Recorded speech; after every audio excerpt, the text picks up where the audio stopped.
আসসালামু আলাইকুম রহমতুল্লাহ। মহানবী সাল্লাল্লাহু আলাইহি সাল্লাম 60টি ধ্বংসকারী বিষয় থেকে আমাদেরকে হেফাজত থাকতে বলেছেন। এই হাদিসটা বলবো আমা তৌফিক ইল্লা বিল্লাহ।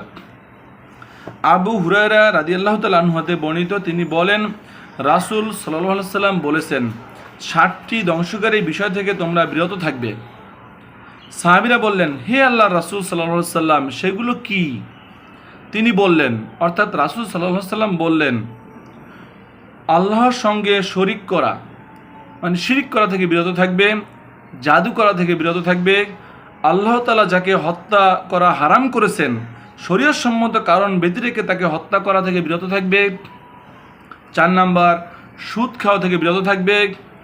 5 নাম্বার, ইয়াতিমদের মাল গ্রাস করা থেকে বিরত থাকবে।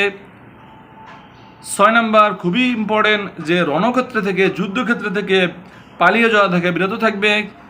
এবং 7 নাম্বার, এটাও খুবই ইম্পর্টেন্ট, কিন্তু এই কাজটা আমরা সব থেকে বেশি করে থাকি, সেটা হচ্ছে কি, যে সরল সতীসাধ্বী নারী মুমিনাদের অপবাদ দেওয়া থেকে বিরত থাকবে।